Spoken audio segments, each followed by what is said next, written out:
Rally.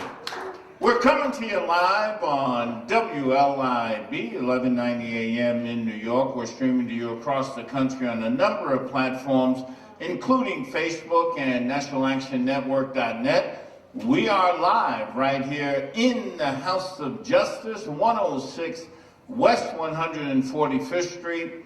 Call somebody.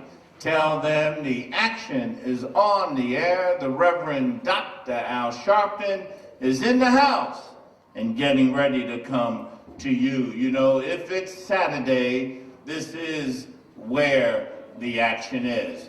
Our president and founder is the Reverend Dr. Al Sharpton. Chairman of our board is the Reverend Dr. W. Franklin Richardson, senior pastor of Grace Baptist Church in Mount Vernon, New York. I'm Attorney Michael Hardy. Will be with you throughout the broadcast this morning. We are so pleased today to have with us for our inspirational word segment, the Elder Timene Figueroa, Associate Minister of the New Life Tabernacle in Brooklyn, New York. We're also pleased once again throughout Women's History Month, and we're pleased to have the Women's History Month present again throughout the course of this month, and Althea Gibson Treadwell Aaron, Secretary of the Women's Auxiliary, will be here to present a very special guest today, Shirlene Mcrae, the First Lady of the City of New York. Of course, if it's Saturday, we're going to have Katrina Jefferson come and ask,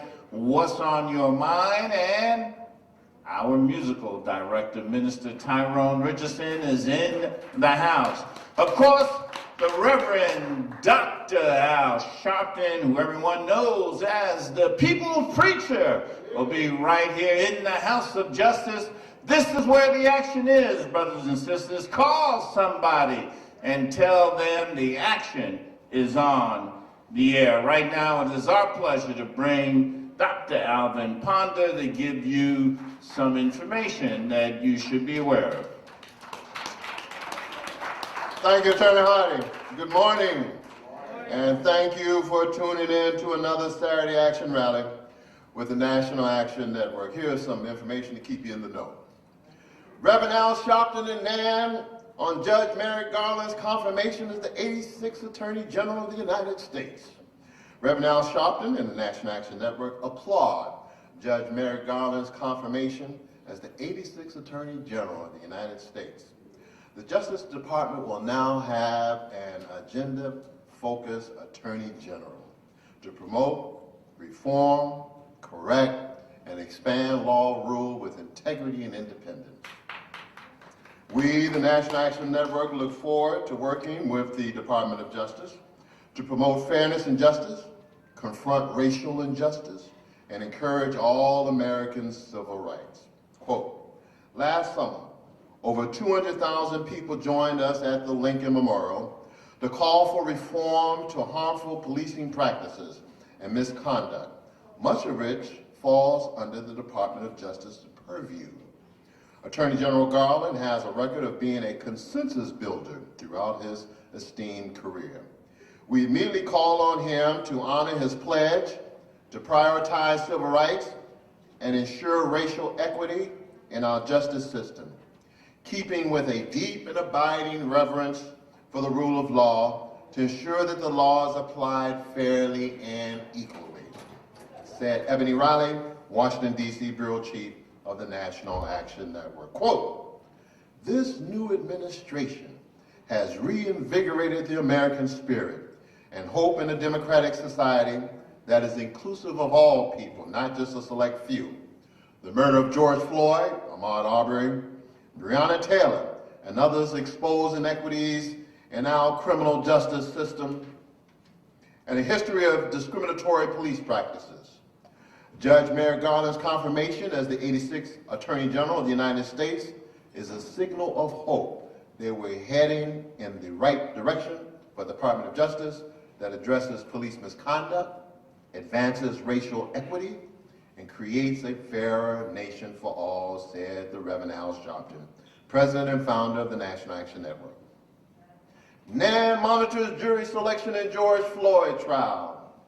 National Action Network will monitor the jury selection starting next week in the murder case involving George Floyd. The officer, Derek Chauvin, is set to go on trial for Mr. Floyd's killing. Nan will lead a prayer rally and vigil at the start of the trial to call attention to Chauvin's action that, quote, lynched George Floyd with his knee, said Reverend Al Sharpton. Remembering Breonna Taylor. Today marks 1 year since Breonna Taylor was killed by police officers during a drug raid in Louisville, Kentucky. The National Action Network continues to express outrage over the killing of Ms. Taylor. Quote, she wanted to be a NICU nurse, Taylor's mother, Tamika Palmer, said, who appeared on Politics Nation last year with Reverend Al Sharpton to discuss the killing of her daughter. Quote, but she was already working in 2 hospitals as an ER technician, and she loved doing that. She was prepared that year to get back into school, and she wanted to get a house and just work on having a family. Nan continues to push for justice for Breonna Taylor. Action alert, 2021 special enrollment period open now through May 15th, 2021. In response to the COVID-19 public health emergency, President Biden has issued an executive order announcing a special enrollment period for families and individuals to apply for the Affordable Care Act, also known as Obamacare, health care coverage. This special enrollment period will allow individuals and families in states with marketplaces served by the healthcare.gov platform to enroll in 2021 health insurance coverage that began on February 15, 2021, and will be lasting through May 15, 2021. Health insurance protects you and your family members from the unexpected. All plans at healthcare.gov are required to provide free or low-cost comprehensive health insurance. This year, getting coverage is easier than ever. If you do not have insurance through another source, visit www.healthcare.gov. That's www.healthcare.gov, or call 1-800-318-2596. Again, that's 1-800-318-2596 for help finding a plan. Enroll in Marketplace during the special enrollment period before May 15, 2021. NAN is celebrating 30 years. This year marks National Action Network's 30th anniversary. Stay tuned to www. National Action Network to learn all about all the events planned to mark this historic milestone. Welcome to all of you who have tuned in and joined us also via live stream at www.nationalactionnetwork.net and also live on Facebook at National Action Network. If this is your first time joining us, and or if you are not a member of NAN, we welcome you to NAN and invite you to join us and get into the action today. For more information and to join, you may visit www.nationalactionnetwork.net or call 877-626-4651. That's 877-626-4651. Or text the word NAN, N-A-N, to 59769. Welcome. All right. Thank you, Dr. Ponder. Right now, brothers and sisters, you know it's Saturday, so the coordinator here at the House of Justice, Katrina Jefferson, is here to ask, what's on your mind? Katrina Jefferson. Thank you so much, Attorney Hardy, and good Saturday to each and every one of you who are here live here at the House of Justice, to those that are watching by way of live streaming, and to those listening by way of WLIB 1190 AM. Welcome to another weekend's conversation of What's on Your Mind, where you, the community, you, the membership base, you, the people, have the opportunity to interact with the National Action Network 24 hours a day by emailing us at whatsonyourmind@nationalactionnetwork.net. Again, that email address is whatsonyourmind@nationalactionnetwork.net, or you may call us during the week at 877-626-4651 and leave your comments there, or You can drop your comments off Monday through Friday here, or Monday through Saturday actually, here at the House of Justice, beginning at 9 o'clock a.m., which we had a couple of individuals do this week. And so I'm excited to share some of what our community members are thinking about. The first comes from a M. Worthy, and this one was submitted by email. Dear Dr. Sharpton, as an influential leader, I am writing to urge you and other leaders to harness the energy of the George Floyd protesters into a more productive statement and outcome. I propose that the energy of the protesters be channeled into making real positive change. Move the protesters earlier in the day to a large stadium or some venue appropriate for their size. Have speakers that can talk about how the political power of Black protest has been hijacked, and we cannot keep falling into the same setup. This cannot keep happening, and we can change it and have a greater impact by voting out the DA, judges, board members, and anyone else elected. Educate people about the many positions that affect criminal justice and their lives and how to get people out and in those jobs. Sign up people willing to make phone calls, knock on doors, run for positions. Let them know everyone there is needed. Let's make our energy count. Have a one-on-one training for people who would consider running for office or boards. Take their names, sign them up, connect them with help or with mentors. Run for everything from dog catcher, school board to governor. Help people see it's all connected. End the rally before dark. Send people home with much to think about and work on. This is what's on my mind. And again, that came from an M. Worthy, who sent her comments in via email. The next also came via email by way of Leslie Jennings, who's an attorney in the New York City area. Dear Nat, what is on my mind is that our Governor Andrew Cuomo is being politically assassinated before our eyes, and we must not fall for it. Our governor saved millions of lives when the former guy left us to perish. New York was not supposed to survive the COVID-19 pandemic, yet through the leadership and guidance of Governor Cuomo, we bent the curve when no one from the White House came to help us. I lost many loved ones and neighbors because of the virus, from New York down to Florida. For many of our Black friends and relatives, the deaths were not included as COVID-related. Who knew? The former guy told us nothing, yet Cuomo enlisted the help of Dr. Fauci, who knew Cuomo for many years. Cuomo's daily briefings saved my life and the life of my family, so I cannot remain silent. My relatives who are in the medical profession in North Carolina and South Carolina watched the daily briefings and implemented the standard of care he recommended to keep us all safe as they tended their patients. Cuomo was one of the first politicians to genuinely work with the Black community, and he speaks directly to us, and he keeps his word.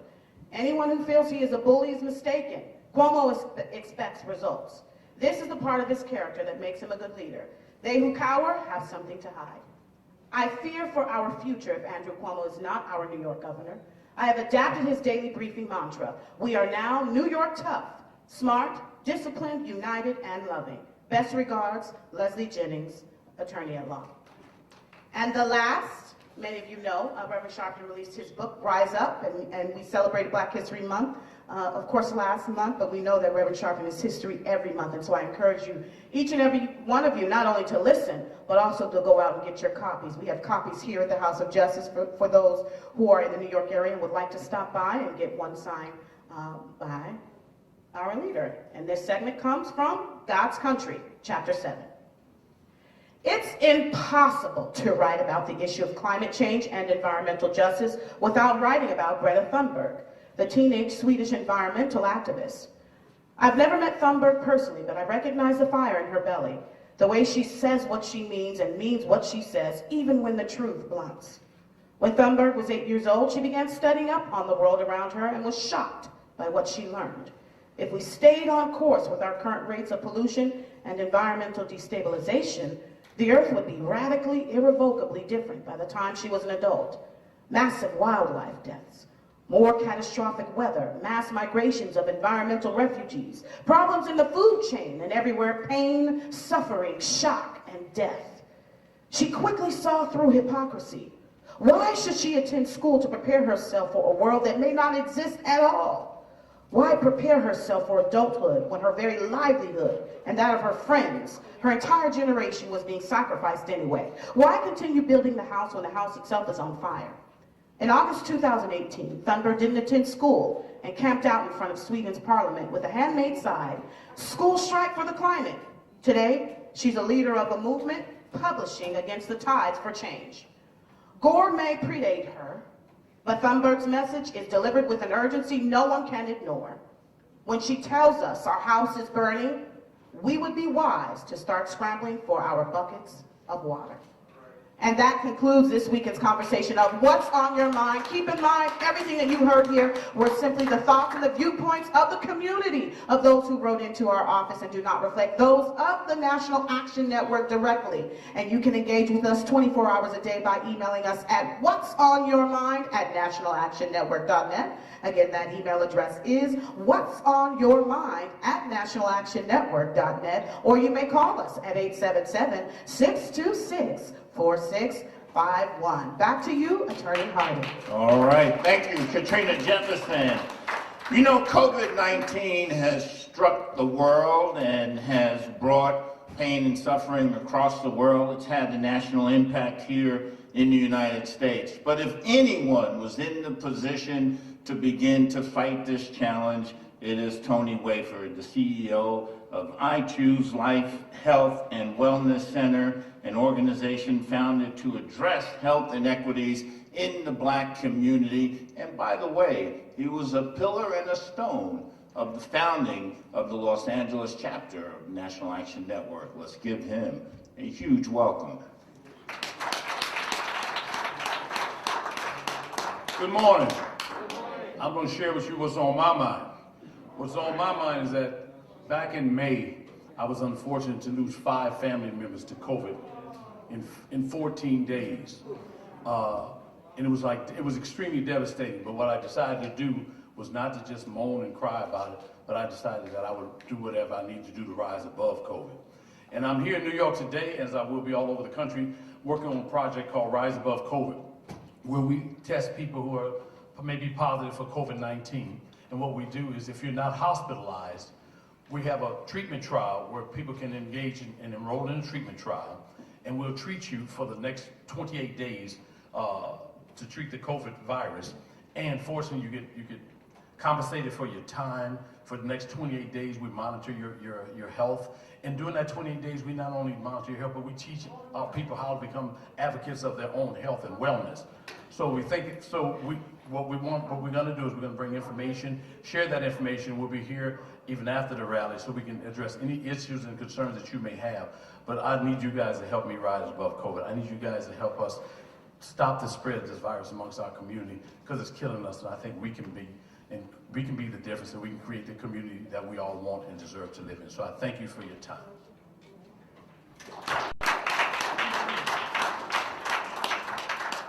All right, Tony Wayford, thanks so much. Right now, brothers and sisters, it is indeed our honor and privilege to have with us today Elder Timothy Figueroa, the Associate Minister of the New Life Tabernacle in Brooklyn, for our inspirational words. Let's give him a welcome.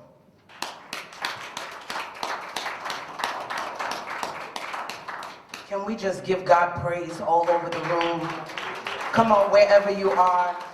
Let's give God praise. If you're glad to be alive, you ought to open your mouth and say, "Thank you, Lord." Amen. Truly, it's an honor and a privilege to be here today. And I do give honor where honor is due to the great Reverend Al Sharpton. Amen. Truly, we are grateful for his life and his legacy. I thank God for my bishop, the Bishop Eric R. Figueroa Sr., and to all of these that are officials, to all of you, God's people. Truly, it's an honor to be here. I only have a few moments to speak with you today, but we do believe that the Lord has something to say that will inspire us in his name. I almost let go. I felt like I just couldn't take life anymore. Oh, my problems had me bound, and depression weighed me down. But God held me close. So so I would let go. God's mercy kept me, so I wouldn't let go. And so I'm here today because God kept me. Is that anybody's testimony? I'm only alive today, and it's because of His grace. He kept me.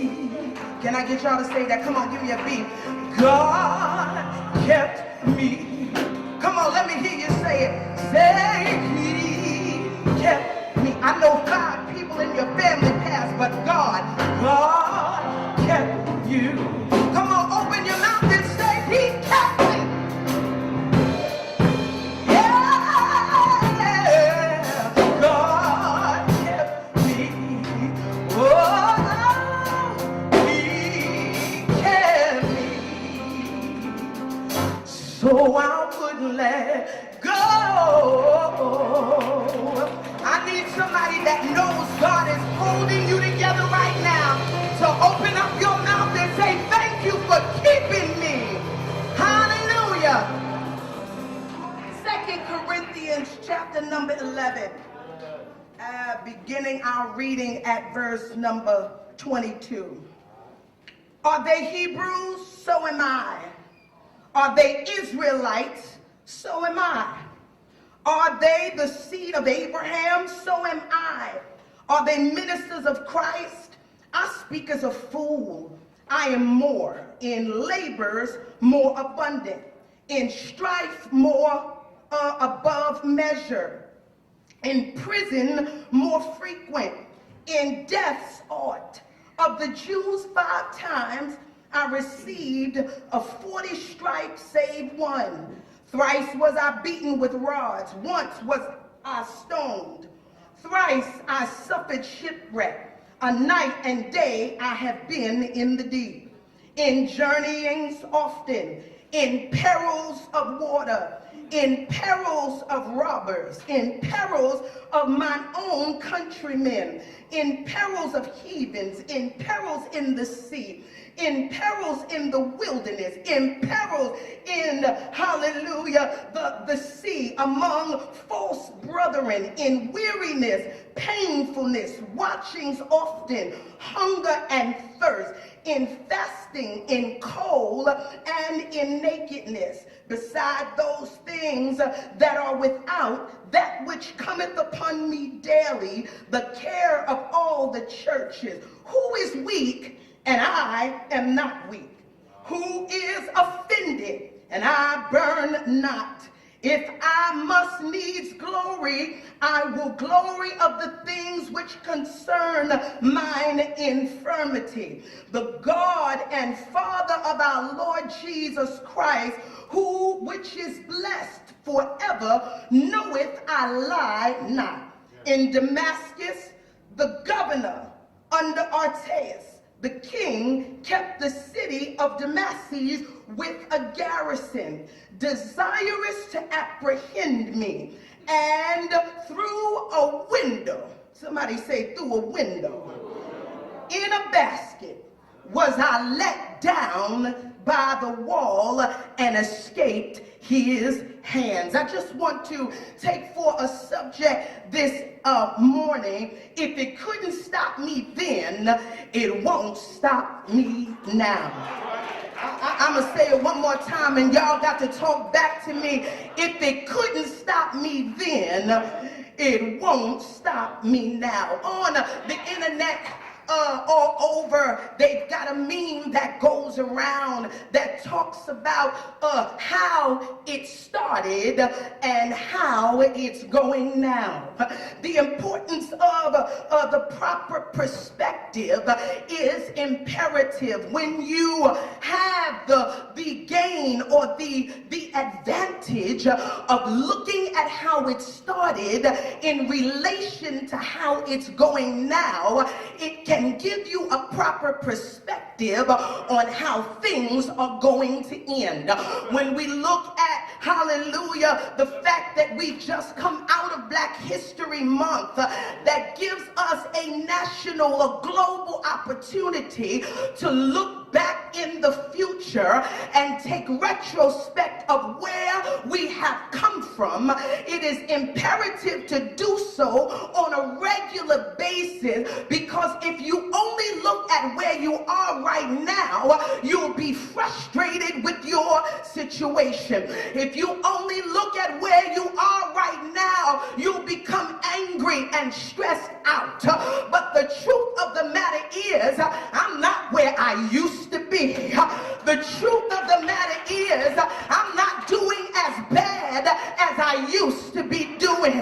When I look back over my life and I see where the Lord has brought me from, I can truly say that I've been blessed. I got a testimony. Can I get 3 people to holler? I've got a testimony.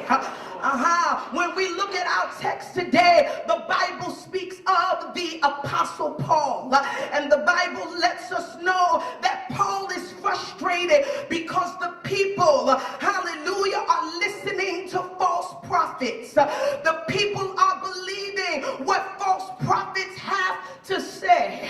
There are people that are speaking in the world right now that are not speaking the truth, and that's why somebody like Reverend Al Sharpton has got to stand up and declare what the truth is. I can't get a witness in the building. The truth of the matter is, Reverend Al can't do it by himself. He's got to have somebody that will back him up. He's got to have some people that'll speak truth to power. And Paul is discouraged. He is frustrated because these are the people that he's nurtured. This is the church at Corinth that he's poured himself into. And to watch them not understand who's fake and who's real is frustrating. Can I say it right here? It is the most frustrating thing as a leader to pour into people and they still don't realize real when they see it. I'm going somewhere. Look at your neighbor and tell him, you better recognize real. Y'all ain't talking back to me. Look at somebody, tell them you better recognize real, because there's false people talking all over the world. And so Paul is frustrated because the people got real in front of them, but they're still listening to false prophets. I had to ask myself, why would they listen to false prophets when real was right in front of them? And the only thing I could come up with is the fact that sometimes people go through so much until they are fatigued, until they can't recognize it. They have not properly reflected over where they have come from. And Drake said, I've been down so long, it looked like up to me. Sometimes you can be down so long until you don't even realize up when it shows up in your life. I need a witness in the building. The people were looking at falsehoods, and Paul said, I've got to make sure, hallelujah, that you don't keep looking at these false prophets, that you don't bear them, that you don't tolerate them. He said, even if I've got to come out of character, I've got to make sure that you understand real. And the Bible said that he makes himself a fool, and he begins, hallelujah, to run down everything that he's been through. He begins to reflect on his life in comparison to all of the false prophets. He said, I know they call through too. He said, I know that they call themselves Israelites, but I am too. He said, I know that they told you that they've been in prison, but I've been in prison more. I have gone through perils in the water, and I've gone through perils in the sea, and I've gone through perils in the wilderness, and I've even been through perils by robbers. He said I had to deal with the perils of heathens, people talking about me that didn't even like me. I had to deal with the perils, God, I thank you, of people who were supposed to have my back, people that I trusted that went behind my back and talked about me. But the truth of the matter is, I can't get a witness in the building.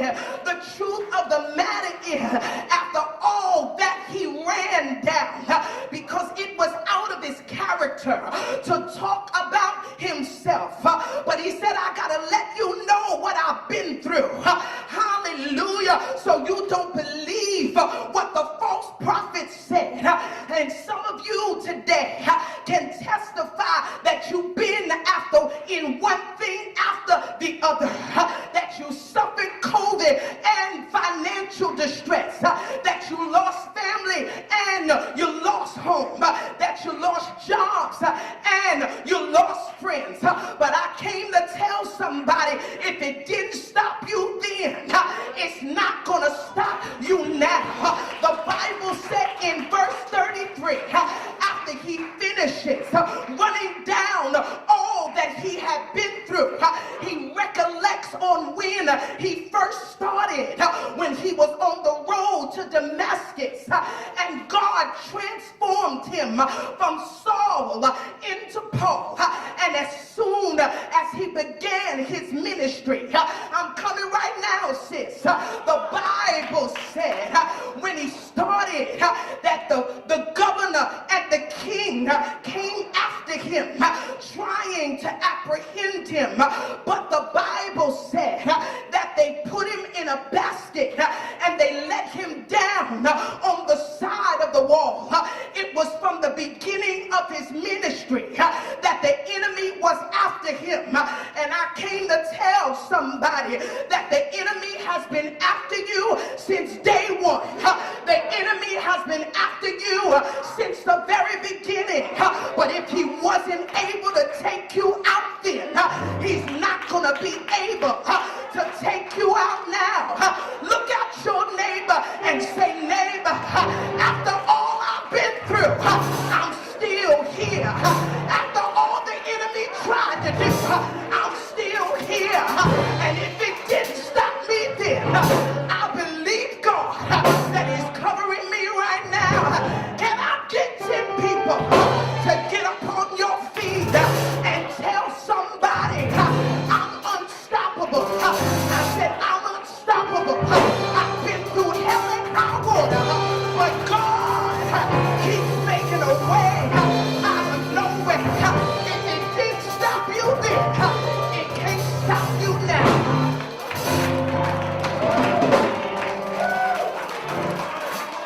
We want to thank Elder Trinidad Figueroa, Associate Minister of New Life Tabernacle. Thank you so much. And right now, brothers and sisters, our musical director, Minister Tyrone Richardson. Exceedingly, abundantly, above all, you can ask or think according to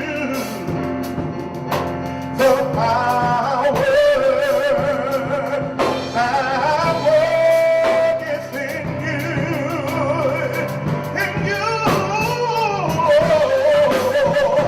God able to do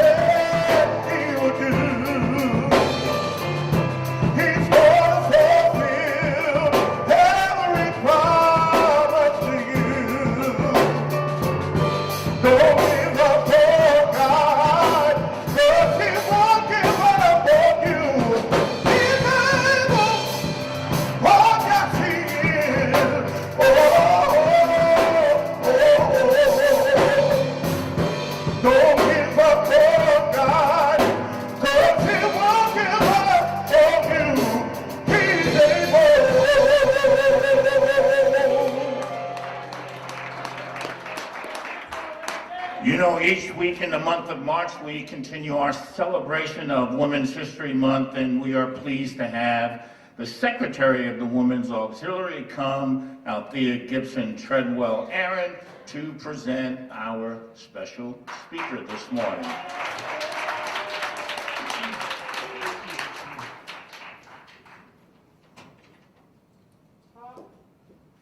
Greetings all, and good morning. Happy Women's History Month.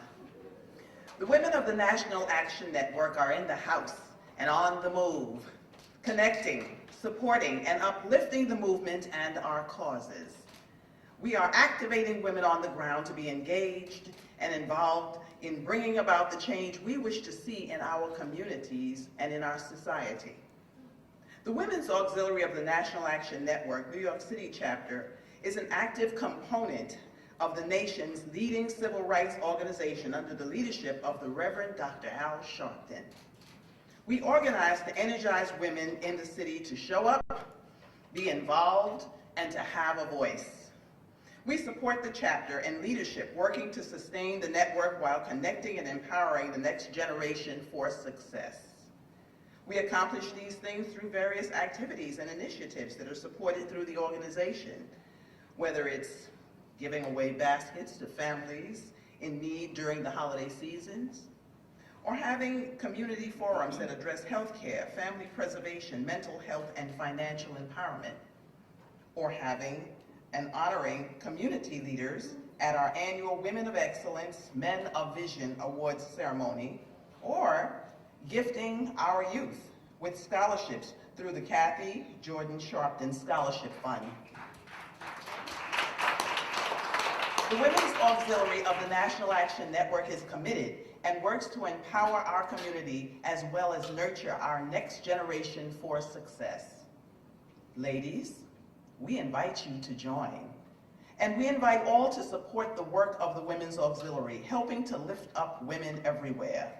We stand on the shoulders of women who have, for many generations, been the pillars of our movement. We meet the first Saturday of each month immediately following the Saturday Action Rally. For more information on how to join, please call 877-626-4651. Today, members of the Women's Auxiliary are wearing various shades of purple. Purple is often associated with royalty, nobility, and ambition.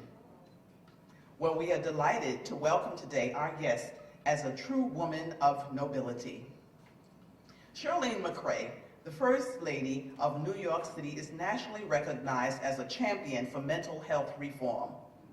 Named a 2019 World Health Organization champion and a 2020 Empire Whole Health Hero by Cranes New York, Ms. Mcrae created Thrive NYC, the most comprehensive mental health plan of any city or state in the nation. She leads the city's Thrive Coalition, bringing together more than 200 mayors, county officials, and thought leaders from all 50 states to improve mental health care delivery. As the co-chair of New York's Task Force on Racial Inclusion and Equity, Ms. Mcrae helps ensure that the city recover from COVID-19 includes giving hard-hit communities access to resources and services like mental health care, broadband, and small business support. The First Lady's portfolio includes her work as the co-chair of the Commission on Gender Equity, as well as her leadership on the city's Domestic Violence Task Force.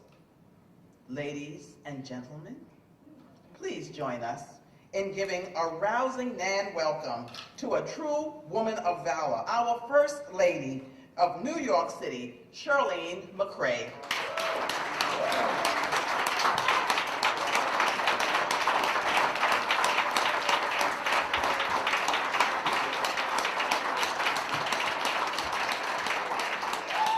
Good morning, everyone. I am so happy to be here. It's always a good morning at NAN. Thank you, Althea, for that introduction.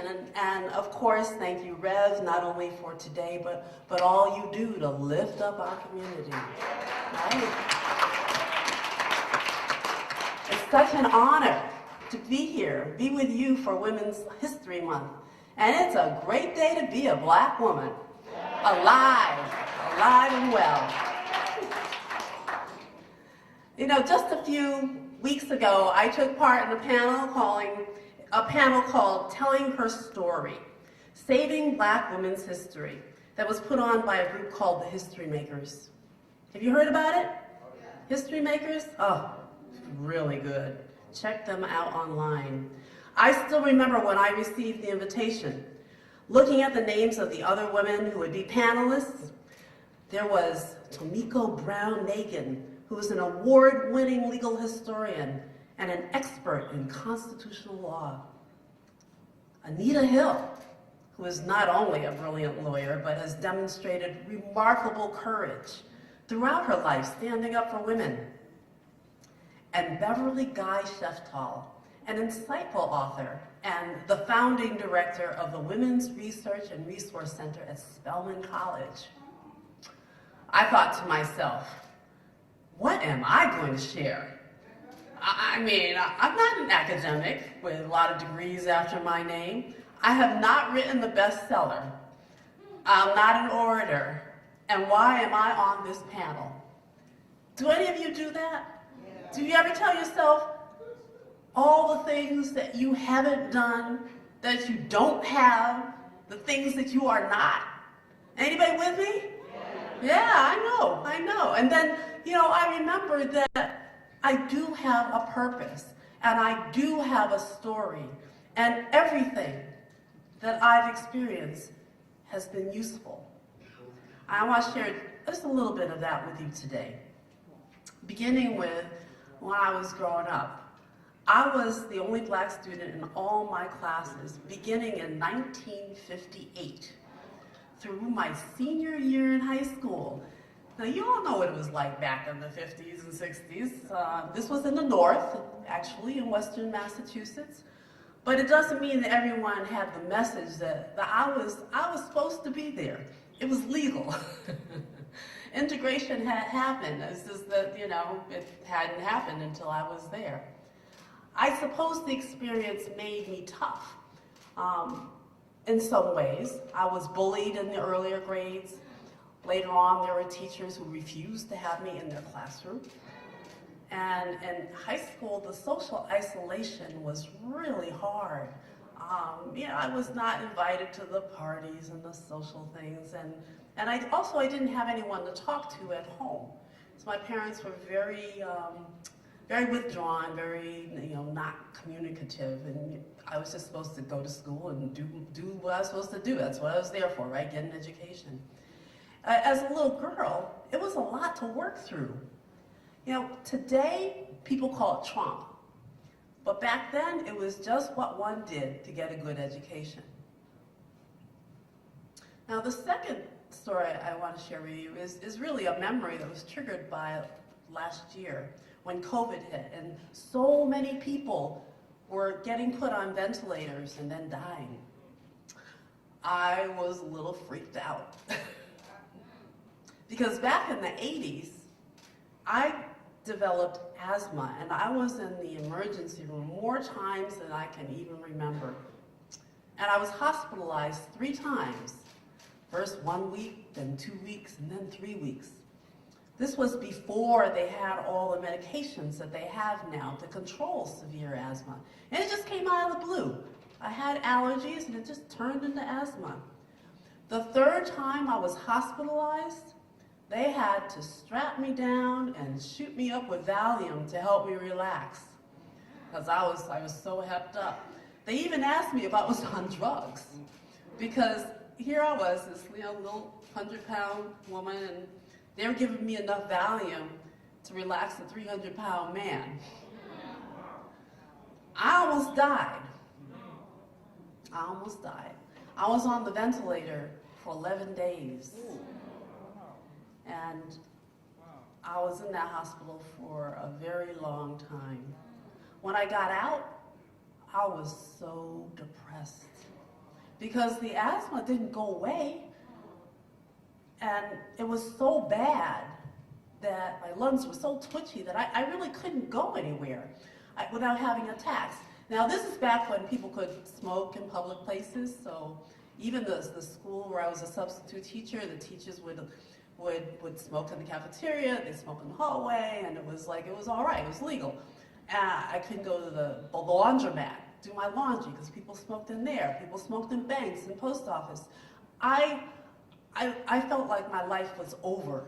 I had almost died, but now when I couldn't go to work, I couldn't do anything, I thought my life was over. I really did, and I didn't have any money. I didn't have, and it was a terrifying time for me I felt like I had grown up with so much, and then I had nothing. Like, what had come of me? There's more I could tell you, of course, but the point is, you can draw a straight line between my personal experiences and why I'm so passionate about mental health. They say, purpose is the story you tell yourself about why you are alive. Well, I'm alive because I have a mission to help people understand mental health and the connection between their physical health and their emotional experiences. I know the emotional consequences of being bullied by children and adults and having no one to talk to at home about what's happening to me.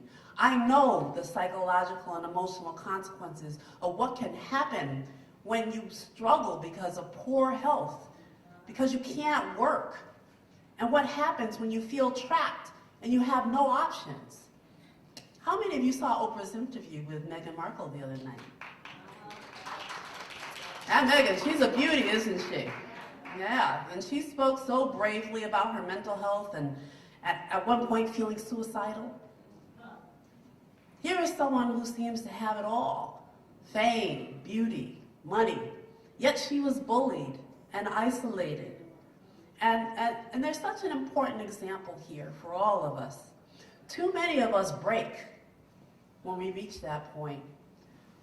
We don't know how to bend, how to reach out, how to care for our inner selves. Early in our administration, we held mental health town halls all over New York City. And right before the first one, we didn't know if anybody would show up to talk about mental health because it's so personal, right? Well, we walked into the room and it was packed. I was so surprised. I asked, who here has struggled with mental health? Or who has a loved one who has struggled? And every hand in the room went up. That, I was shocked. And in neighborhood after neighborhood, in every borough, the same thing happened. And we set out to do something about it. It's now been more than 5 years since we launched Thrive NYC. And Thrive is our mental health support and programming that stretches all across the city. 12 city agencies, 200 nonprofits. Right here in this neighborhood, there are people doing the work of Thrive. And at its simplest, it's a promise to the people. If you need help, we will be there for you. And we are so lucky that we built this foundation, the support, before the extraordinary sorrows of last year. Because our sisters and brothers are hurting in so many different ways, from generations of racism, generations of injustice. And too many black women are taking care of everybody else. And the good news is that the world is changing. More people understand the mind-body connection. And the de Blasio administration is bringing even more mental support into our communities, communities of color. We've brought a mental health curriculum into every classroom with social emotional learning. Who's heard of that? Any of you heard of social emotional learning? Well, you're going to hear a lot more about it going forward. We're teaching our children to process their emotions the same way they learn to read and write and multiply and learn science. This is a skill. It's something that people can learn, and we are actually going to do it. We're doing it now. We're making sure our vaccines are available in our neighborhoods and letting people know the vaccines are safe and effective and answering questions about their fears. We want everyone to mask their face, but not their emotions. Talk about the emotions, channel them constructively. What we're going through is really, really hard, but we want every New Yorker to remember that there is always help and there is always hope. If you ever need anyone to talk to, call a friend, but you can also call 1-888-NYC-WELL. It's free. Can you say that number with me? 1-888-NYC-WELL. One more time. 888-NYC-WELL. The counselors who answer that phone any time of day and night will talk with you and help you work through whatever it is you're going through. Or if you have a family member who's going through something, don't let them go untreated. Don't let them go untended to. Call that number. They can send a team of health clinicians to your home if need be, so that they can get the help they need. They can connect you to a therapist or connect your loved one to a therapist. It's free. No one is turned away. 1-888-NYC-WELL. And did I say it's free? Yes. Good. So one last thought. I want to ask everyone to also be patient with one another during this difficult time. Listen to each other's stories without judgment. People need to be heard. If you're young, you could interview your parents, your grandparents. If you're young at heart, learn your family history. Talk to the young people about what they're going through. Hear the struggles they went through and take strength from those struggles. Because sometimes when you realize, like, oh my God, listen to what they went through. And they made it. They made it through alive. I know I can make it through because my grandparents, what they went through. I know I've got that strength in me. It's in my genes. And remember that every day you are here on this planet, you are making women's history, Black history, New York history. You are creating it as you live it. Stay in the game by taking care of yourself. Don't break, bend, don't break. Can you say with me, I'm going to take care of myself? I'm going to take care of myself. Come on, I need to hear it. I'm going to take care of myself. Another time, I'm going to take care of myself. Bend, don't break. Remember, you make your future by taking care of yourself today. So thank you all.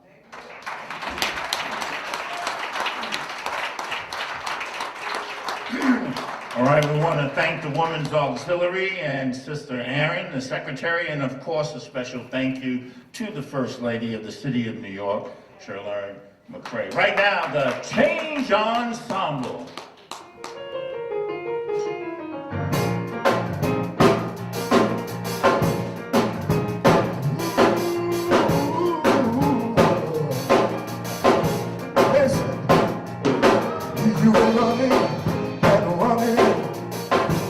Running for a long time. Your time is winding up. You better make up your mind. It's getting late in the evening. Sun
civil rights didn't write your resume, but civil rights made somebody read your resume. I'd like you to get on your feet at home, put your hands together for the president and founder of the National Action Network, the Reverend Dr. Al Sharpton. No justice, no peace. No justice, no peace. No justice, no peace. No justice, no peace. What do we want? Justice. What do we want? Justice. What do we want? Justice. When do we want it? Now. When do we want it? Now. When do we want it? Now. When do we want it? Now. Fist bump the person next to you, tell them you love them.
National Action Network Change Ensemble. Give them a big hand.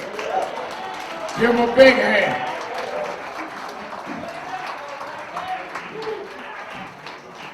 Certainly we're happy to be with you another Saturday morning for the Saturday Action Rally for you that are here live at the House of Justice, 106 West 145th Street in the Village of Harlem.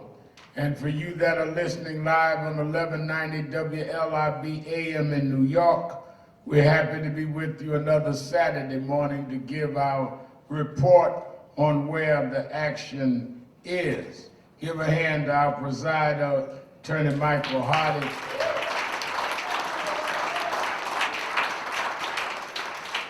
And certainly we enjoyed that inspirational message from our own sister, Reverend Elder Timothy Figueroa.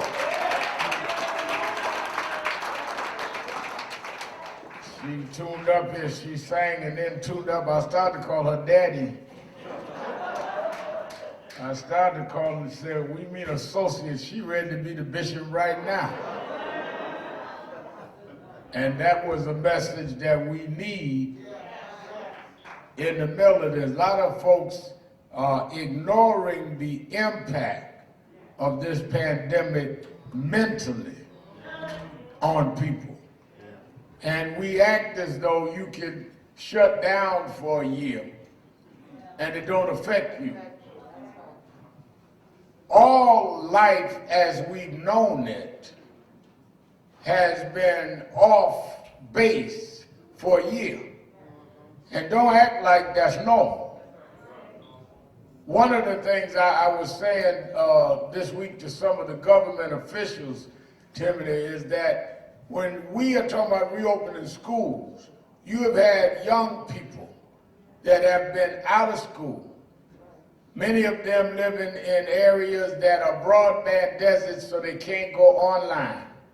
Many of them having no regulated behavior. Then now all of a sudden are going to go back in school. In our communities, they were already 2 or 3 years behind in math and sciences. Now they're another year behind, and you expect them to go back in without any trauma and without any reaction. There's something crazy about you not thinking that there's something going to be different. Because there'll be something different about you. You ain't been to a restaurant in a year.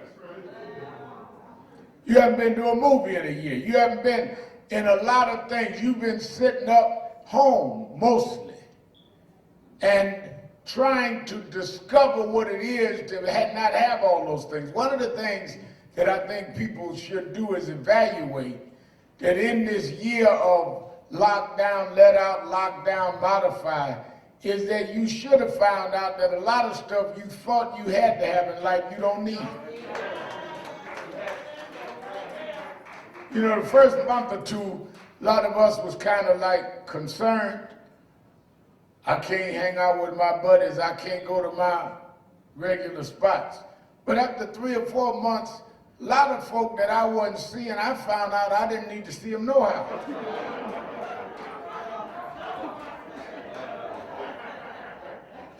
A lot of folk, when COVID is over, I'm over with them.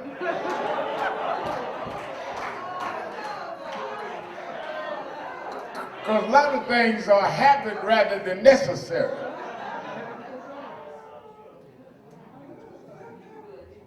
So I'm going to leave that alone. I don't want to get nobody in trouble.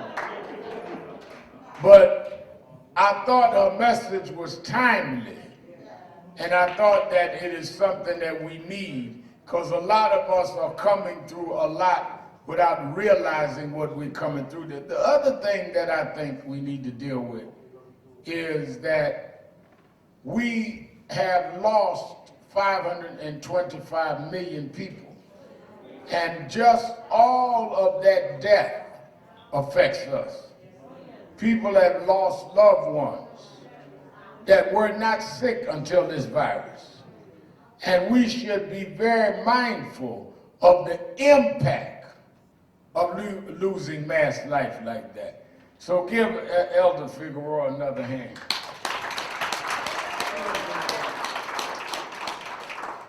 Want to also say we're glad to have Brother Tony Wayford in the house.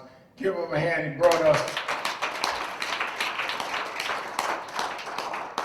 He brought us with an impact on what's going on nationally around the Wellness Center and I Choose Life Wellness Center. And he was the founder of our Los Angeles chapter. Give a hand. We are now, give a hand our Impact Television family joining.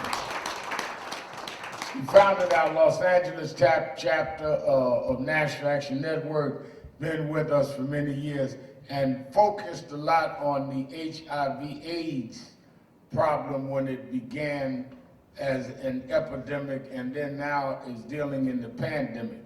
And one of the things I was saying to some of them that are with us, with Deborah Frazier House and others, is that many of us that have been out here long enough remember when there were those in the black community that denied HIV/AIDS.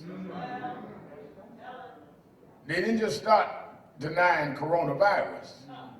They started with HIV/AIDS, said it didn't exist. Then they said it was a trick. Then they said don't take the medication. We went through the same stages with HIV that we went through with coronavirus. And just some of us are just into natural, justified concerns because we have been guinea pigs. But then others of us are more spooky than we are scientific. Then between being spooky and being scientific. Some of y'all more spooky than y'all all saved and sanctified. Some of y'all ain't got the Holy Ghost. Some of y'all got a spook.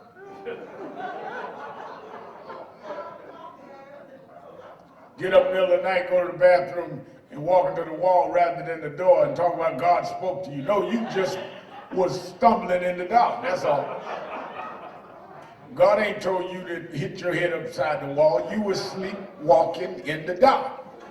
But that spooky thing in you make everything a revelation. That's why you got to really try the Spirit by the Spirit. Everything ain't God talking to you. Some of that is your own mess.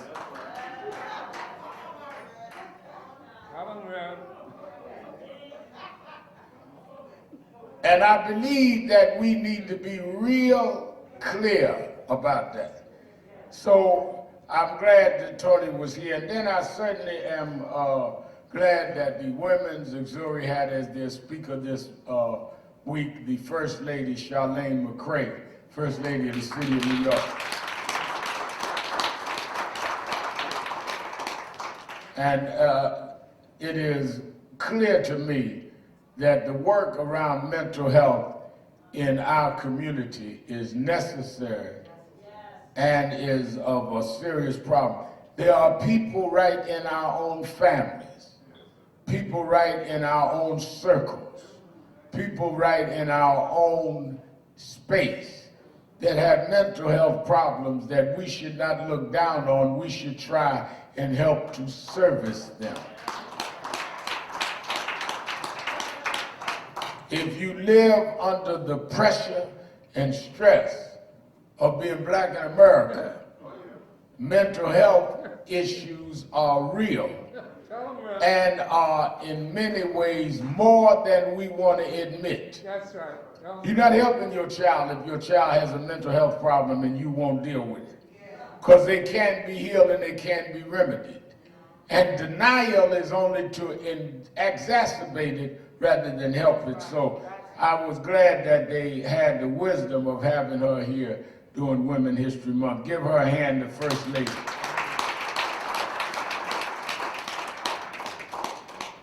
Let me say that today, a year ago, is when Breonna Taylor was killed in her own home by policemen that barged in looking for the wrong person.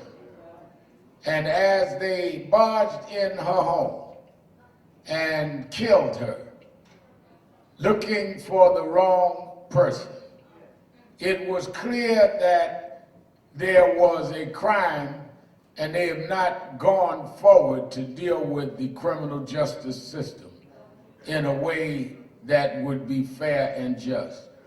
We stand with that family then as we stand with the family now, in that they, as far as we are concerned, should be able to get justice. And let's give a hand to her mother and those that continue fighting.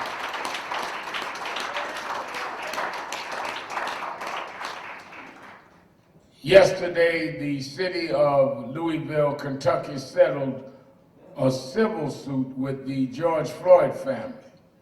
And I've been talking to them all week. We knew the settlement was coming. And they settled for $27 million, a record settlement.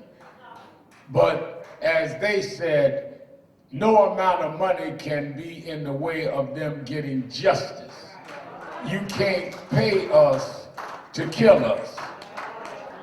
We want to see the trial and justice for a man to put his knee on your neck for almost 9 minutes is to seek justice. And we want to see justice. As they're now picking the jury in Minneapolis, when the trial starts, we will certainly be there and be part of that.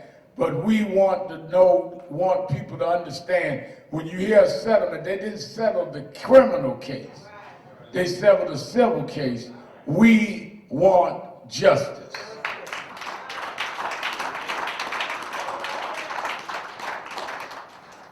The whole question of our seeking justice is something that we've done historically, because you've got right in built into the thread, in the DNA of this country, is racism. I was reading David Blight's book on Frederick Douglass. I read it when it first came out. I was rereading it this week.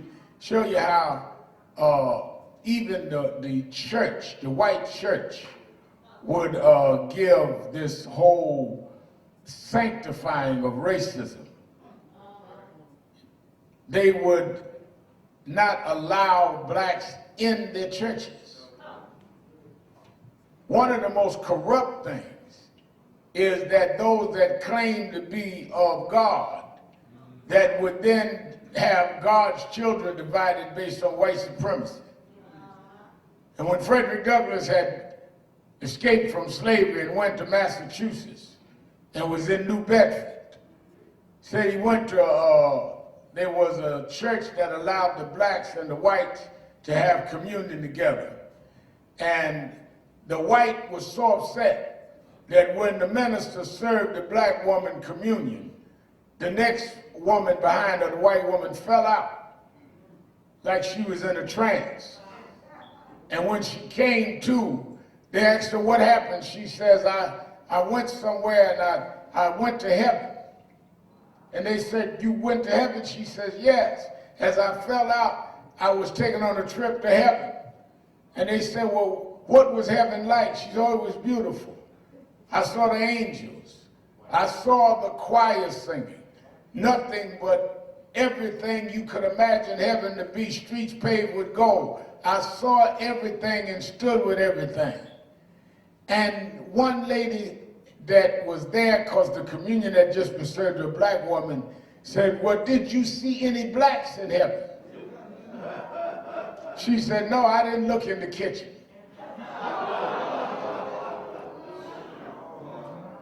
This is in the church. She told this story.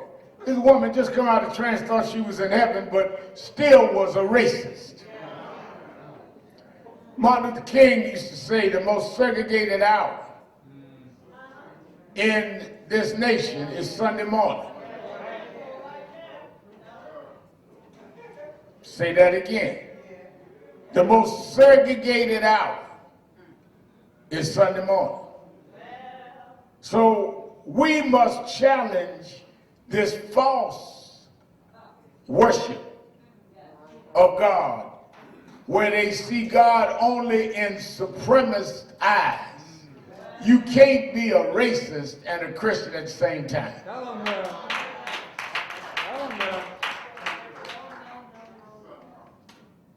As we look at what is going on in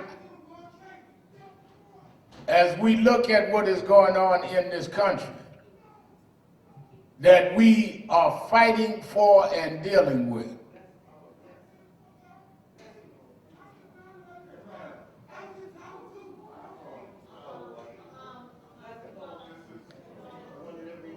we are dealing with the aftermath of what is going on in our country in terms of this COVID-19 situation. The question becomes, as now that they've got the COVID-19 relief bill through, one of the things that we fought for is that we could get more money and that it comes into areas that matter and that have been underserved. I give credit to the Biden-Harris administration for getting the bill through.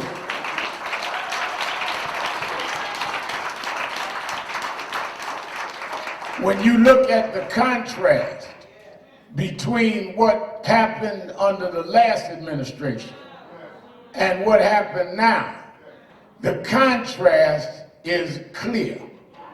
That we are dealing with people that have no concern, that are replaced with people that at least hears the demands of the people. Now you've got even some of those that work for Trump saying that if he had only listened, you may not have had 525,000 dead.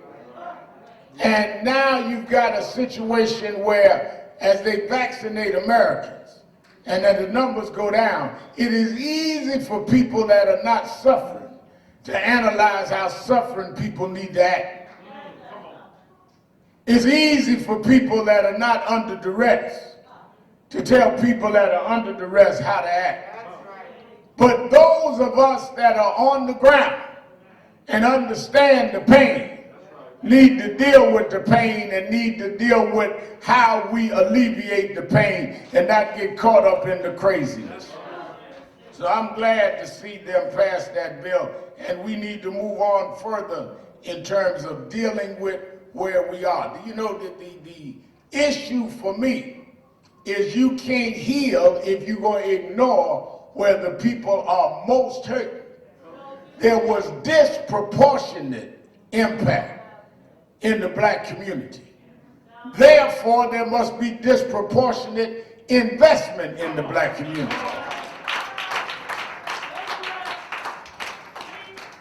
And that is not what one of these senators went off and disparaged it. That is not for disparaging, that is justice. And that is fairness. So I think that that bill is something that was important, but now we've got to go on from there and deal with the voting bills and deal with the bills around George Floyd and policing. We have a legislative agenda that must be dealt with.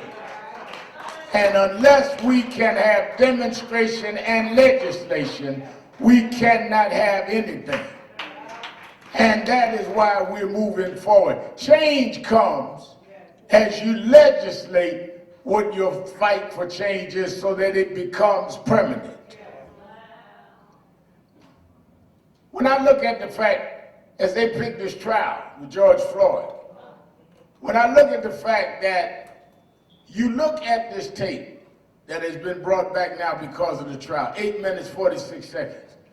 One of the reasons why when I did the eulogy, Timothy, that I had people stand up, is that you can't stand on your feet 8 minutes and 46 seconds without fidgeting. That's right. That's right. I mean, think about it. You stand up right now, 8 minutes and 46 seconds, you're going to move, you're going to fidget. You can't stand still 8 minutes and 46 seconds.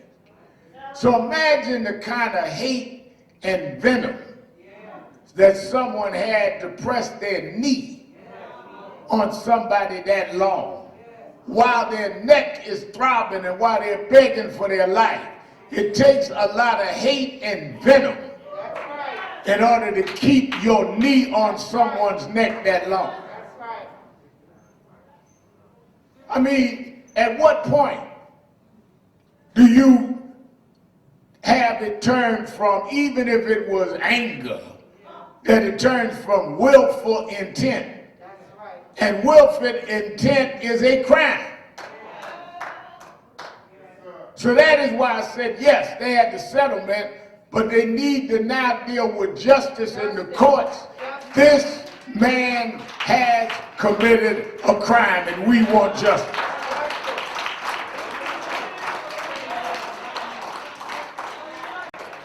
But had there not been people that went to the streets and fought and stood up, there wouldn't even be a trial.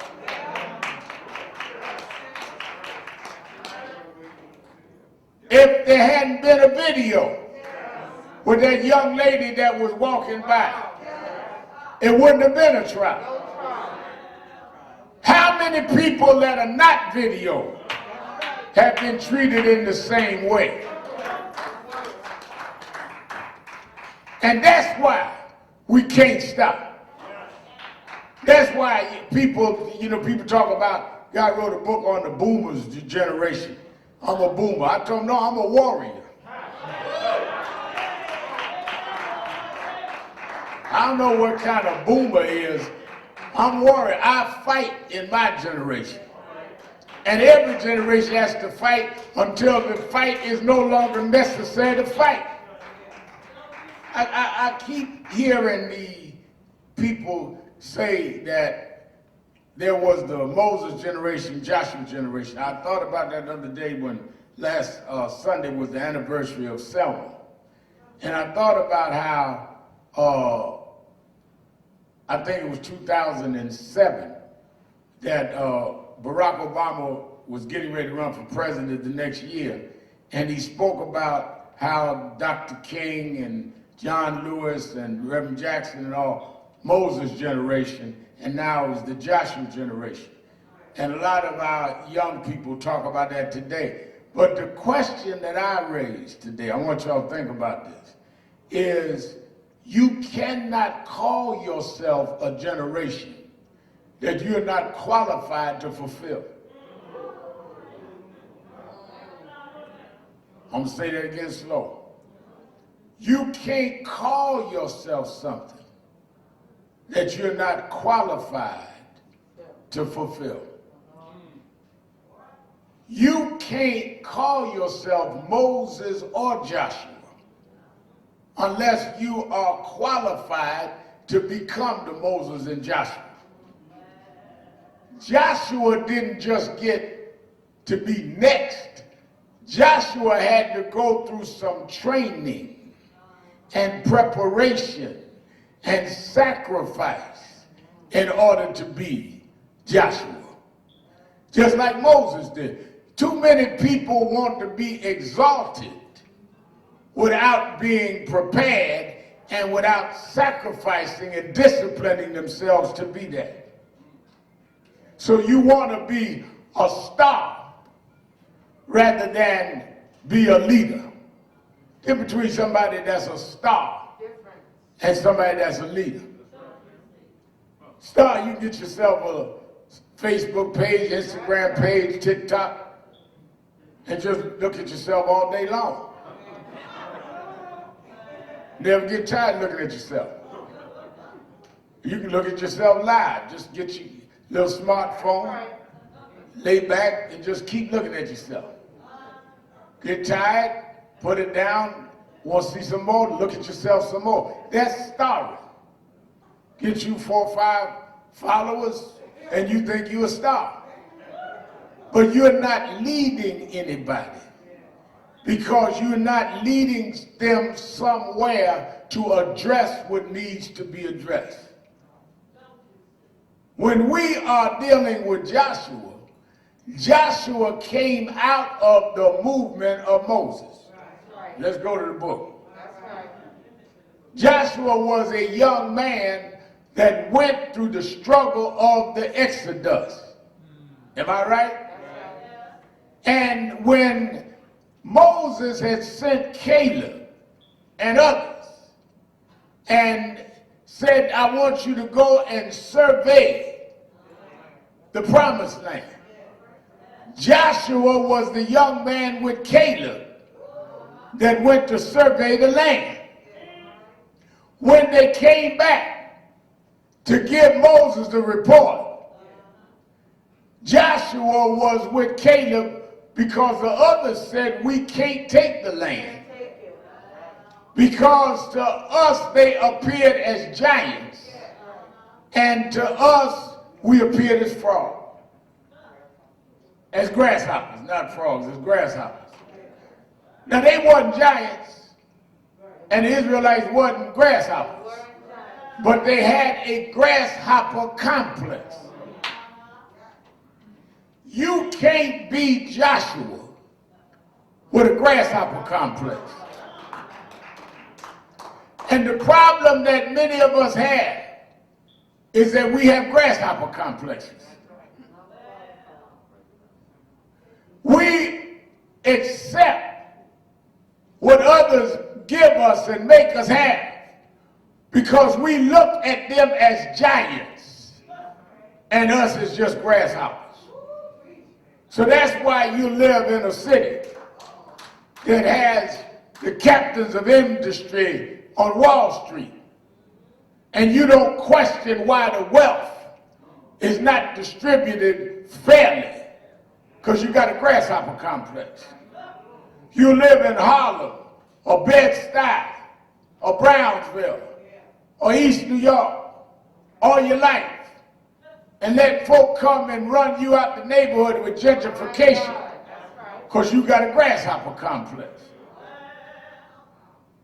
You allow people to have health facilities financed by taxpayer dollars, and you wonder why there are health deserts in our community, and you don't question it because you got a grasshopper complex.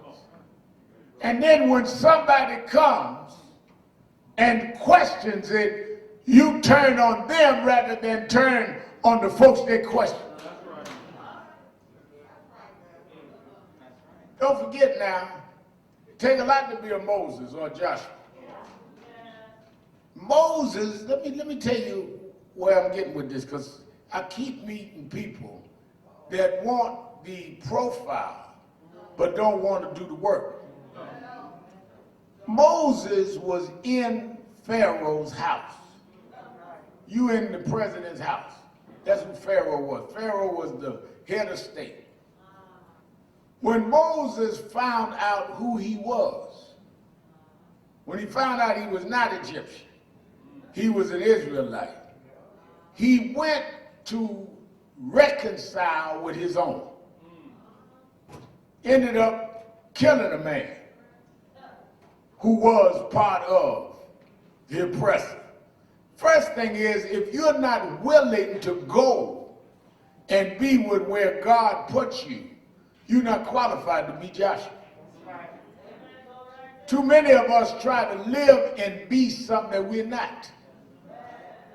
I never get, I was talking to some people last week when Vernon Jordan died. One of the great parts of Vernon Jordan is that he would get in big corporations and never forget why he was there. He'd be on the board. He would try to open doors for black businesses, open doors for black promotion. A lot of folk get a halfway promotion and act like they ain't one of us no more.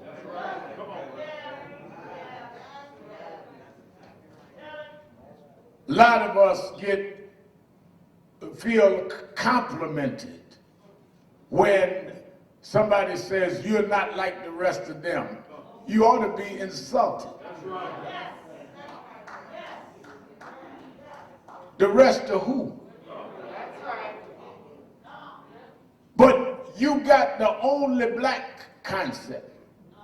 I'm the only one in my neighborhood. I'm the only one on my job.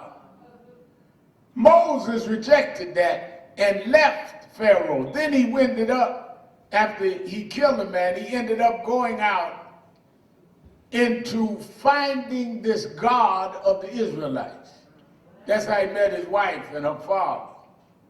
And then when God assigned him to lead the liberation struggle, I know a lot of y'all too holy talk about liberation, but that's what an exodus is. An exodus from slavery is a liberation struggle. That's why all these preachers, Elder Figueroa, talk about, I don't know what Sharpton and them doing. They need to read the Bible. God was always on the side of those that would fight against oppression. Now, when he went back to fight, I want to break this down clinically for you. God never gave anybody an easy battle to victory. You got to ask yourself, Tony, why didn't God just tell Moses, go back and tell Pharaoh to let people go and just wipe Pharaoh out? That's right.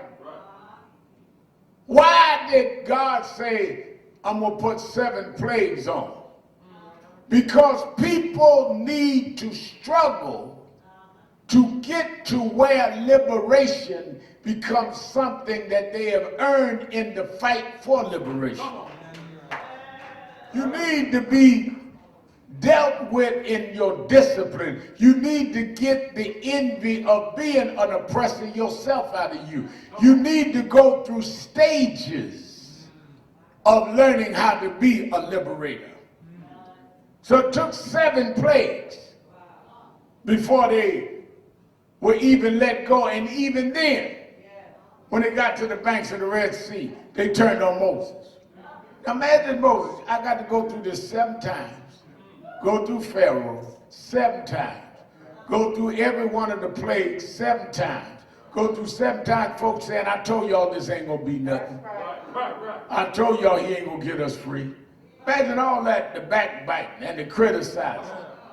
I told y'all this ain't nothing. Finally, when the death angel comes and they free the Israelites, they grumbling all the way out of slavery. If you can't take the grumbling, if you can't take those that are doubters, if you can't take the backbiting, you ain't qualified. If everybody got to be on your side in order for you to take a stand, then you're not qualified. If everybody got to be in your amen corner, if everybody got to be in your cheering squad, you are not qualified. They're at the banks of the Red Sea. These are folk that saw 7 plagues, 7 miracles. First thing they did was turn on Moses. What, you brought us out here to die? Call him an agent for Pharaoh. Hello. But Moses, if you're going to qualify to be a Moses or a Joshua, you can't hear the crowd. You got to hear the God that sent you to free the crowd that's criticizing you. One of the hardest jobs, Gwen Carr, is to fight for folks that's mumbling and grumbling against you while you fighting for them. You fighting to free people that is against you. Y'all know the story of this Women's History Month, Harriet Tubman. Harriet Tubman was fighting to free slaves that would challenge her, that wouldn't challenge the slave master. Slave master give an order, they obey. Harriet Tubman said, let's go. Why? Where you taking us? Who made you the leader? This don't make no sense. Grumbling to freedom.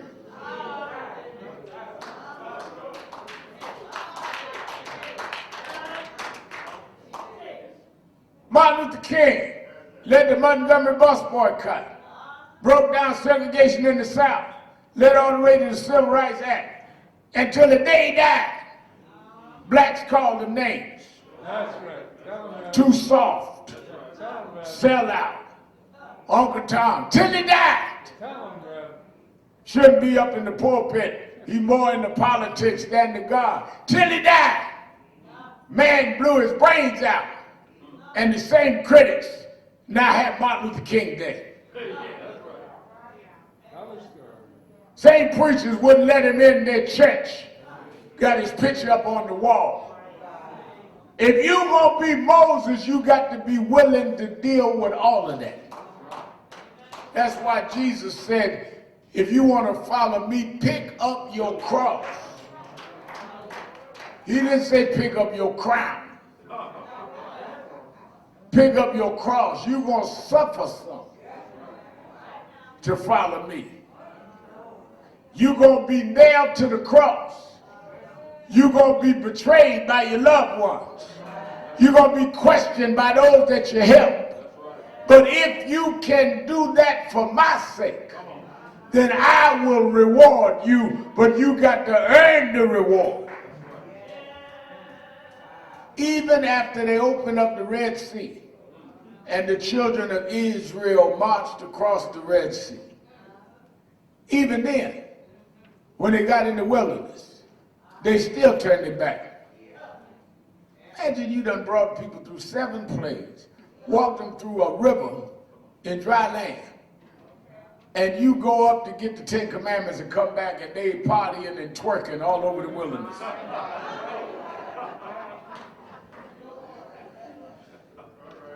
You up there knowing that you liberated these people, getting the commandments to govern a new nation,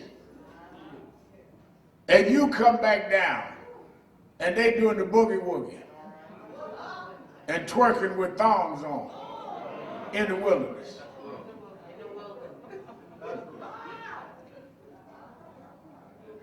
Well, that's about what some of y'all doing.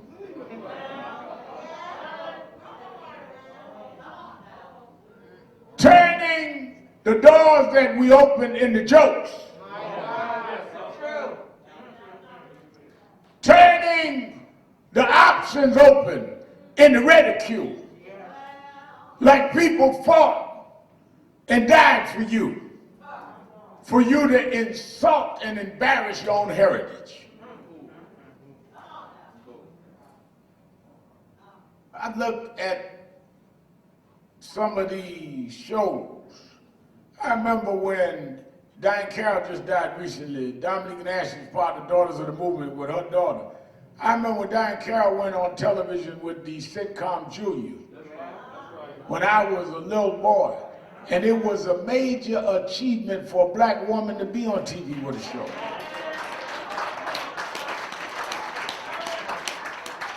Some of y'all old enough to remember that. Before Diane Carroll, they had Edward Waters on with Beulah, had to play a maid.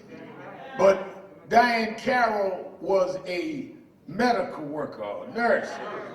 Dignity, showed our refinement. And she suffered insults. She suffered all kind of negligence and abuse. To open the door for people to cut now on TV, and all they're gonna do is cuss each other out, and tell each other's business, and snatch each other's weaves out their head. Wilderness behavior.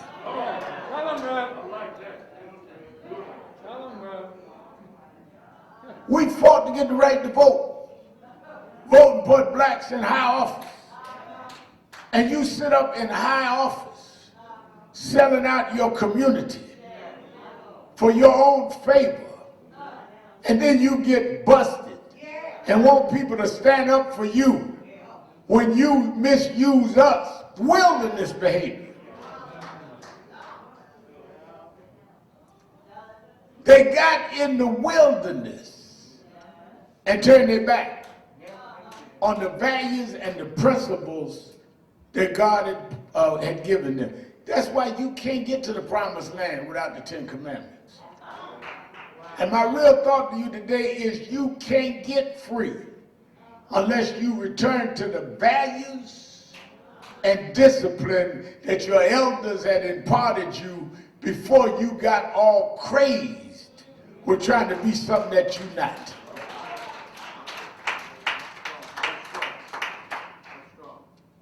They're principles that come out of our people. And unless we abide by those principles and quit imitating riotous living, we will end up continuing to go in circles. Barack Obama won in 2008. Some of us went crazy.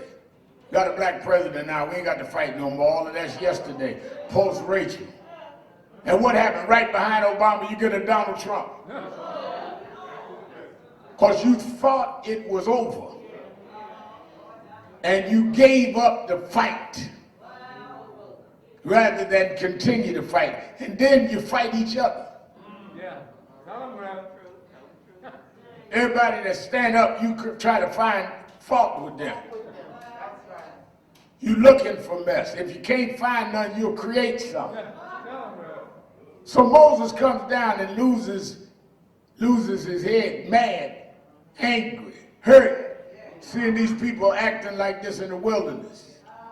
And Joshua then comes from the ranks to lead them on. But Joshua had to see and bear all of the pain that Moses had and was prepared to be Joshua.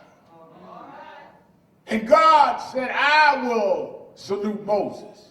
Moses, the only one we don't know where Moses was buried. Look at the book. They say that God said, I'll bury Moses. Well, why did God not allow them to bury Moses? Because God didn't want them trapped up in the cemetery running around the monument praising Moses rather than heading on to the promised land. Some of y'all never left the graveyard of the person that you should have done what they taught you rather than getting caught up with the teacher. That's the problem. Some of y'all went to school and fell in love with the teacher, never fell in love with the lesson.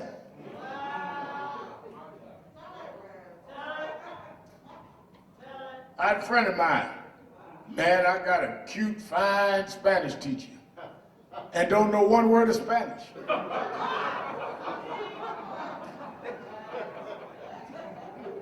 I said, where you going? Going to my Spanish class, man. I told you she fine. I said, well, come on, start studying. He said, what you say? He didn't know no Spanish. He in love with the teacher and missed the lesson. Some of y'all admire the pastor and don't listen to the sermon.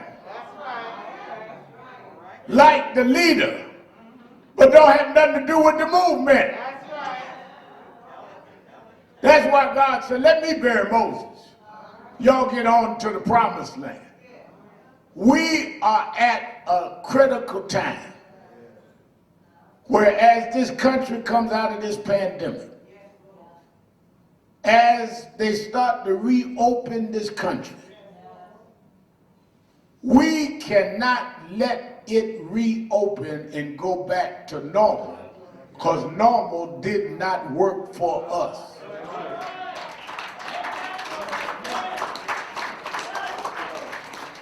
In these next 3 months is the time for us to redefine, Joe, what normal is going to be.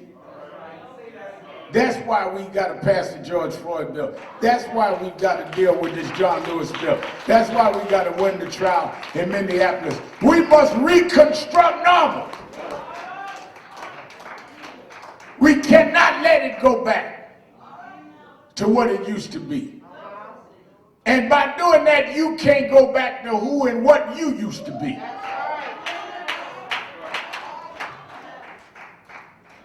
That's why I like that part in the Bible where God said, I've set you aside. I knew you. For your mother even knew she was pregnant. I knew you. For your mother ever told daddy, I'm expecting. I knew you.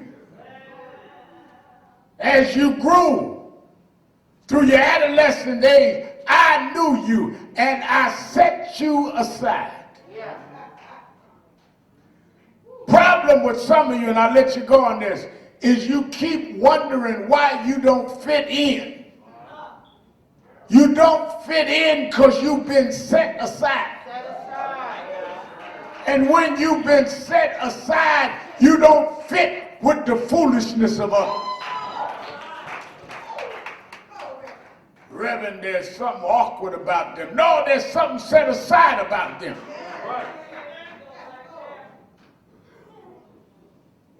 They don't do what we do. They don't vibe with us. That's right. Because when you set aside, you're on a different vibe. I said in my morning meditation this morning, I've been preaching since I was 4 years old. I grew up different. I ain't never wanted to fit in. And too many of y'all fit in to nothing. Go along to get along. Always wanting to be part of the crowd. But the Bible said God sets some people aside.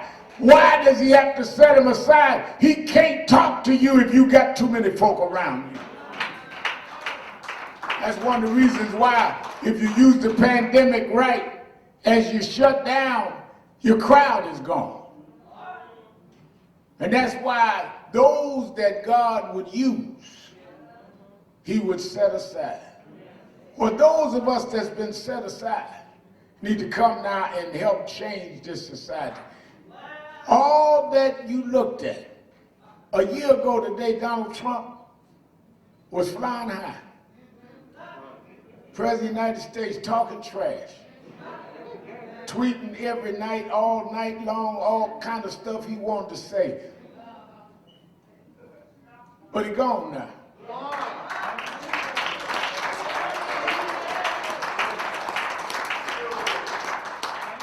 I remember I was going to Baltimore to deal with a housing situation.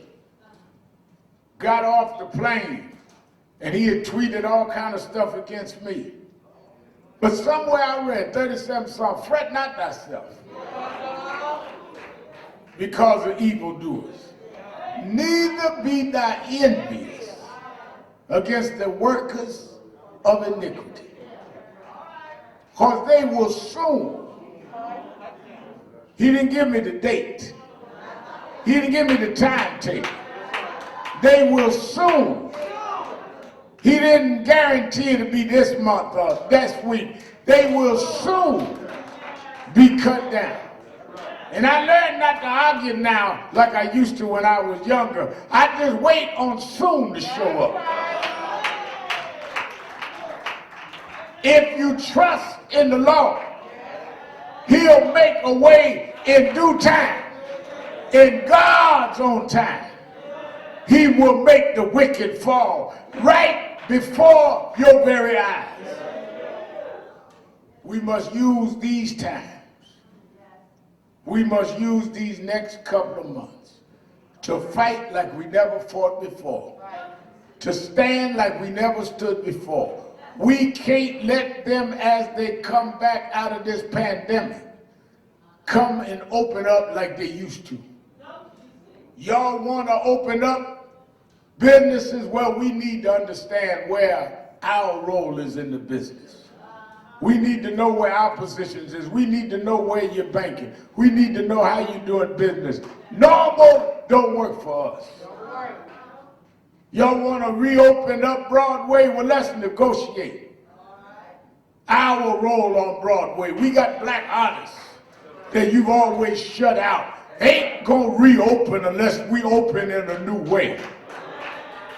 Y'all want to reopen the schools? We want the same educational resources in our community that you put in other communities. Don't open up the old norm.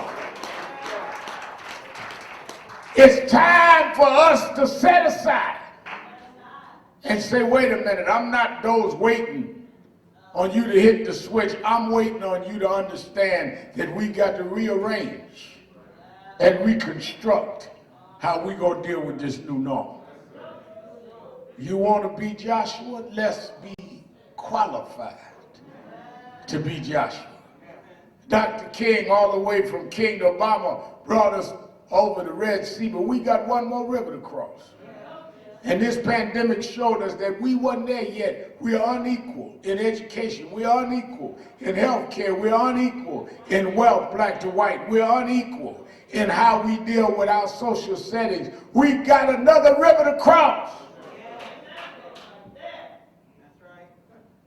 But if we use the values and the beliefs of our elders, that's why everybody in the Bible always referred to the elders before them.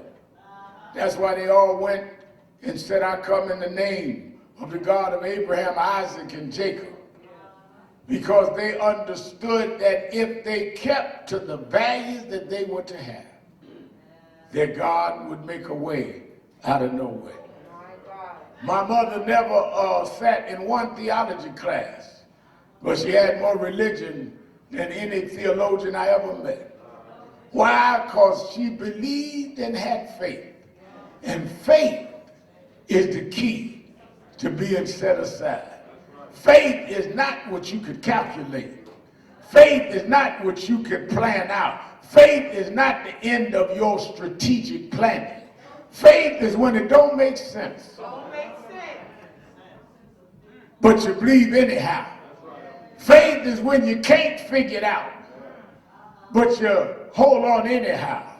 Faith is when everybody around you doubts, but you set aside and believe anyhow. That is why we made it. Faith is when the doctors give up, but you hold on believing that God is an ultimate doctor.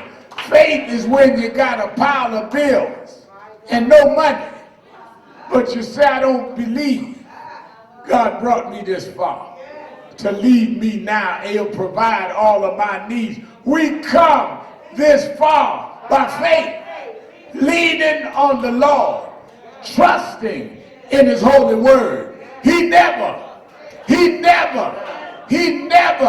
from the outhouse to the White House, He never failed me yet. Stand up, black man. Proclaim this day. We're going to turn this nation around. This is our time. This is our day. Ain't going to let nobody deny us and nobody turn us around. I will trust in the Lord. I will trust in the Lord. I will trust in the Lord till I die. I'm going to stay on the battlefield until I die. I will trust in the Lord. I will trust in the Lord. I will trust in the Lord till I die. Lord, I will trust in the Lord. I will trust in the Lord. I will trust in the Lord till I die. Oh, I'm gonna stay on the battlefield. I'm gonna stay on the battlefield. I'm gonna stay on the battlefield till I die. Oh, gonna stay on the battlefield. I'm gonna stay on the battlefield. I'm gonna stay on the battlefield till I die. Oh, I will trust in the Lord. I will trust in the Lord. I will trust in the Lord till I die. Till I die. Trust in the Lord. I will trust in the Lord. I will trust in the Lord till I die. Everybody's singing. Everybody's singing. Everybody's singing.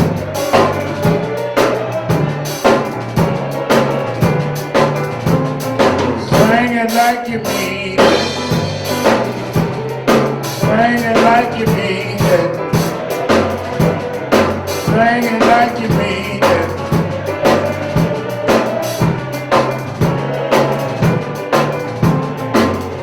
Everybody's singing. Everybody's singing. Everybody's singing.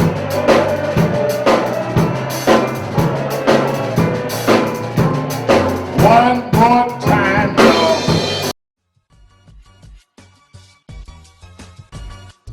Civil rights didn't write your resume, but civil rights made somebody read your resume.